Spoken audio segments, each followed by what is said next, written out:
years of looking for a veteran pass rusher, the Atlanta Falcons have landed one. It is four-time Pro Bowler Matthew Judon. Welcome to the Atlanta where the players play. Yeah, we're talking coaching changes to the most questionable draft day move the NFL saw back in April. The Atlanta Falcons offseason has seen it all. But after the trade they just made this week to acquire Matthew Judon, I think it's safe to say that one thing is for certain. And I think that the Falcons are far closer to challenging for an NFC title than people think. Kirk Cousins is coming off of a brutal Achilles tear, but the absurd amount of talent at Cousins' disposal has the Falcons primed to be legit threats in the NFC. And don't get me wrong, it may be a little crazy for me to say that they can challenge the Niners or the Eagles this season, but I do think they are a top team in the NFC. This is a team that is absolutely going all in this year. And in today's video, I'm going to uncover why they should easily win their division, because it probably is the worst division in football, as well as now having back-to-back amazing off seasons and how that has set them up to be contenders this year. This is how the Atlanta Falcons are about to shock the entire league. Now, coming into the 2024 season and up to this point, the Atlanta Falcons have been heavily favored to win not only the NFC South, but also be contenders and maybe possibly make a Super Bowl run too. But ever since the questionable pick made in the draft this year, there has been one lingering question about the Falcons, and that was their pass rush. The Falcons haven't had a premier pass rusher since the days of John Abraham, when he had 4 double-digit sack seasons and 68.5 total sacks during his 7 seasons in Atlanta. But the trade they just made a couple days ago may honestly solve all of their problems at that position. Now, in days leading up to the draft, many people thought that the Falcons would either trade at the spot that they were at and trade back, or that they would pick an edge guy like Dallas Turner or even Jared Verse out of Florida State. But as we all know, they went in a direction that nobody expected. Michael Penix Jr. Well, there it is. Wow. Michael! That is the first surprise now. of the NFL. Oh my God! Quarterback off the board is Michael Penix Jr. What in the? He is a top 10 selection. Oh my God! He is going to the place that just made a very expensive investment in a veteran quarterback. Now, we've only been able to see a little bit of Penix in the preseason, and honestly, he hasn't looked anything like outstanding like when JJ McCarthy was in. I mean, he had 9 completions on 16 attempts, which is like a 56% completion rate for only 104 yards without throwing a touchdown or an interception. So, I mean, take that with what you want, but overall, I just don't see Penix panning out. And I mean, who knows? Maybe it does work out for the Falcons, but I think what really turned people off about Penix in the moment of the draft was how he was already 24 years old, and not many people wanted to draft a 24-year-old to sit behind somebody else. And by the time he's already going to start, maybe after Kirk Cousins lasts for 2 more years, he's already going to be 26 or 27 years old. And by the time he does get the start, they're going to have to start looking for another quarterback again. I mean, honestly, I still don't like the pick to this day, and I still think that they should have traded back for someone else, but they didn't, and instead went with a 24-year project quarterback. But that's a different story for a different day. With this trade, the Falcons not only have a very talented roster now on the offensive and defensive side of the ball, but an even better looking defense now, with a secondary led by Jesse Bates, and now an edge rusher in Judon that they're hoping to rush the passer into either more interceptions or at least get that sack total up from what it was last year. And now, I'm not going to sit here and say that they have the best defensive line in the NFC or anything like that, but definitely seems like a 1-year rental for a 30-year-old elite guy on the final year of his contract and wanting to get paid. It seems like a very good trade, considering all they had to do was give up a single 3rd rounder. And again, there still are some good picks that come from the 3rd round, but I mean, it's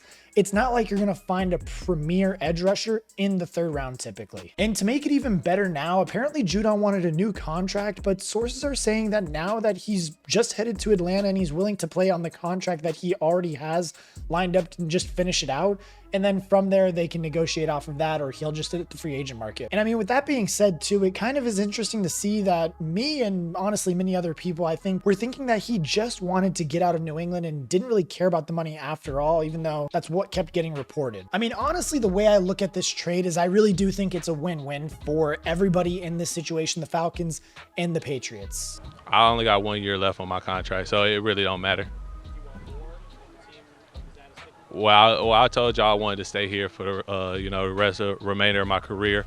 So, I mean, obviously that would equal more, but I only got 1 year left. So, I mean, I think with more years will come more money. That's usually how a contract works, but it's not up to me, y'all. Like, I be telling y'all, bro, they come out here every day. Y'all just don't ask them questions.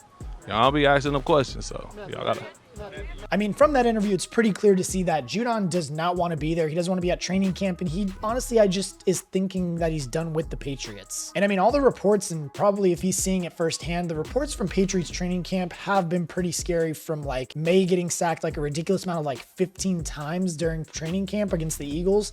But I mean, like, for them to at least get a 3rd round pick for Judon, they're in complete rebuild mode right now. So that's great for them. And also this opens up more cap space for them to rebuild around May. And who knows, maybe go out in free agency next year, get a couple of more guys for him. Either it's on the offensive line or some wide receivers, just to help them out and, again, free up that cap space. Another thing about Judon too is, like, this dude is insanely good. Yes, he did have a bicep injury last year, but prior to that, this dude was a double-digit sack machine. And he's exactly what the Falcons have been in desperate need of. Last year, they were in the bottom 10 of the league with only around 42 sacks all season. And I mean, Judon, when he was on the field last year, even though it was only for 4 games, the dude was on pace for 17.5 sacks. And then if we go back even further to when he was healthy the season prior and the season prior before that one, he had 15.5 sacks. And then again, the year prior to that one, he had 12.5 sacks. And I think Raheem Morris said it best in this interview about how when you have a guy like Judon, it requires other offensive linemen to game plan around this single player. As he referred to Aaron Donald and how people would have to run away from him, it's similar to the Matthew Judon situation that we see now. And teams are going to have to now scheme around how they're going to run around or either pass and protect around Matthew Judon. And I mean, this defensive line, it looks great. I mean, like, they have Grady Jarrett, Onyemata, and Zach Harrison too. So those are some guys that if Judon's getting some extra attention, those guys should be able to get to the quarterback a little bit easier now too. And again, with Judon getting more pressure to the quarterback, the secondary behind them is going to get more interceptions hopefully too. I mean, it's led by Jesse Bates, and there are rumors around now too that Justin Simmons has been visiting with them, or at least in talks with them, and he might end up signing with the Falcons as they are in the Justin Simmons sweepstakes. All right, guys, post-edit K-Rich coming at you guys right now. And actually, as you guys are seeing it on the screen right now, the Broncos Pro Bowl safety Justin Simmons is signing a 1-year deal, $8 million with the Atlanta Falcons. I mean, this is game changing for the Falcons right now. I mean, this is going to, honestly, all of the acquisitions that they've made this year on the defensive side of the ball, along with Raheem Morris and their coach too, their offense and defensive coordinators, this is a Falcons team that is not going to be played around with, and they are a major problem for the rest of the NFC right now. I do talk about this a little bit more in the later part of the video, but this is huge for the Falcons. I am excited to see what they do with Justin Simmons and Jesse Bates in that secondary. Guys, this is going to be crazy this year. Let's hop back into it. Like, I mean, if the Falcons can somehow land not only Judon, but also then go and get Justin Simmons also, it would make probably them a top unit in the NFL. But I mean, as we all know too, the Falcons have, as I said earlier, been in desperate need of an edge rusher. And I think with having Raheem Morris take over too, it really makes me wonder how involved he was with making sure this deal got done. I mean, with him just being such a defensive minded and just scrappy coach with the Ram style of coaching, he's what they needed, and he knows how important it is for them to have an edge rusher like Judon. I mean, in his most recent press conference too about what they did to get Judon, he refers back to Von Miller, and just listen to what he has to say. The guy with the ability to come in here and be a game wrecker for you right now, you figure out those things. I have one real key factor. We did that out in LA with Vaughn. Got him middle of the season during a trade. He was able to come in, turn to a game wrecker. I got a chance to see playoff Vaughn, got a ring because of it, got a lot of success, wanted to re-sign him. Obviously, we went into the conversations with him.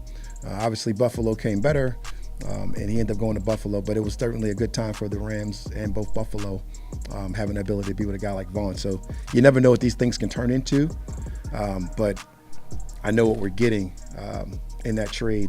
The dog mentality, the guy that we talked about, the absolute edge setter, a universal pass rusher, a proven outside commodity within this league for the last couple of years. Like, I mean, after listening to that, if you don't think that this dude is all in and trying to get back and put that game plan back into play and just kind of try to almost recreate what they did in LA, that Super Bowl run, and recreate it in Atlanta now, I just don't know how you don't see the similarities. Now, on top of this too, I'm honestly kind of surprised to see the reactions of some of the fans, considering that they're saying that he's a 32-year-old guy, they traded for him and things like that, but I'm not sure people really understand how they should be feeling about acquiring a top defensive end talent in the league. Like, this dude is a game wrecker and is going to cause teams to have to scheme around him because they know what he can do when he is on the field. Again, when he was healthy, this dude was a double-digit sack machine. But now as we look ahead and see what is in the future for the Falcons and how this possibly could quite affect their season and how it does turn out, I still do fully expect the Falcons to win the NFC South this year. And honestly, I could see them easily being like a 11-12 win team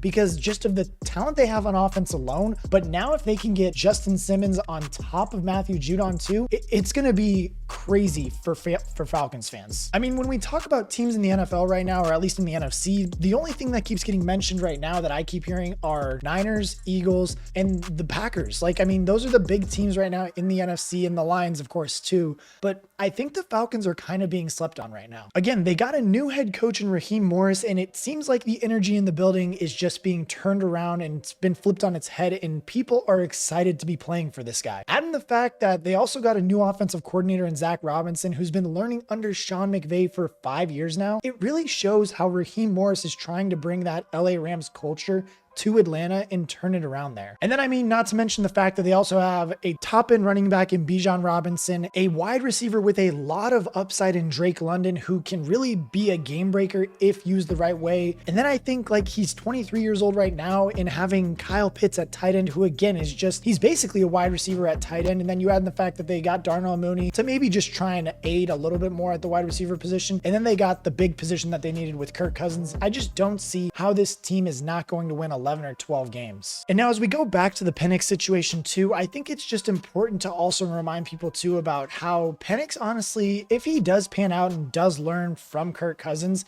he could be their franchise quarterback once Cousins is done in 2 to 3 years. And again, could carry the team as Cousins leaves and he's learned from them. And again, has all of these weapons at his disposal. I mean, not to mention their offensive line too. They have one of the best offensive lines in the league when you look at it, with Jake Matthews, Drew Dahlman at center, Chris Lindstrom at right guard, and Caleb McGarry at right tackle. Like, these dudes are there to protect Kirk Cousins. And I just don't see how this offense isn't going to be very explosive this year. And now as we look at their schedule too, I mean, their schedule, it looks fairly easy too. I mean, all of their big games are in the first 5 to 6 weeks of their schedule. And then the back half should be a cakewalk with teams like the Raiders, Vikings, Giants, and Panthers all in the final 5 weeks of the season. I mean, honestly, the Raiders should be a bottom 5 team. The Vikings, they just lost their quarterback, who was probably going to be starting by then, and they just lost Jordan Addison to a torn ACL too. The Vikings might be a bottom 5 team too. The Giants, they have Daniel Jones. They might be a bottom 5 team. And then the Panthers have one of the worst rosters in the NFL. Like, those are all teams that could easily be bottom 5 teams. And that's how they wrap their season up, with the final 5 weeks of the season. Like, that going into the playoffs, if that doesn't build your self-esteem going into the playoffs, I don't know how it doesn't. And I mean, again, their big games at the beginning of the year are between the Eagles and the Chiefs, with the Chiefs game being in Atlanta too, which makes that game a little bit easier. And then we can maybe say the Seahawks are going to be a tough team to play too, because I'm not going to lie, their defense looks pretty good right now from what we've seen in training camp. But again, this Falcons team should easily be an 11-12 win team if all the pieces do fall in and this defense does live up to the hype. Not to mention if they get Justin Simmons also, I mean, this is going to be a feared squad coming into the year. But I want to know what you guys think. How good are the Falcons going to be? Give me a record prediction down below. That is just my personal opinion and a little update of what I think after they just got the Matthew Judon trade done. Again, this team looks very scary coming into the year. I mean, Judon is a double-digit sack machine. I think I've said it like 4 times this video, but that dude is a game wrecker. Like, he is going to make a difference from day one on this team. So again, let me know in the comment section below if you guys have not. I'm giving away a Jordan Love helmet. Make sure you join it in my Twitter. The link is in below. Thank you, BetUS, for sponsoring today's video. Again, I love you guys. Make sure you are commenting, and subscribing. Keep sharing it with your loved ones or whoever just loves football. We're going to be doing some fun stuff in our Discord, so make sure you join that in the link below. And as always, I will catch you guys in the next one.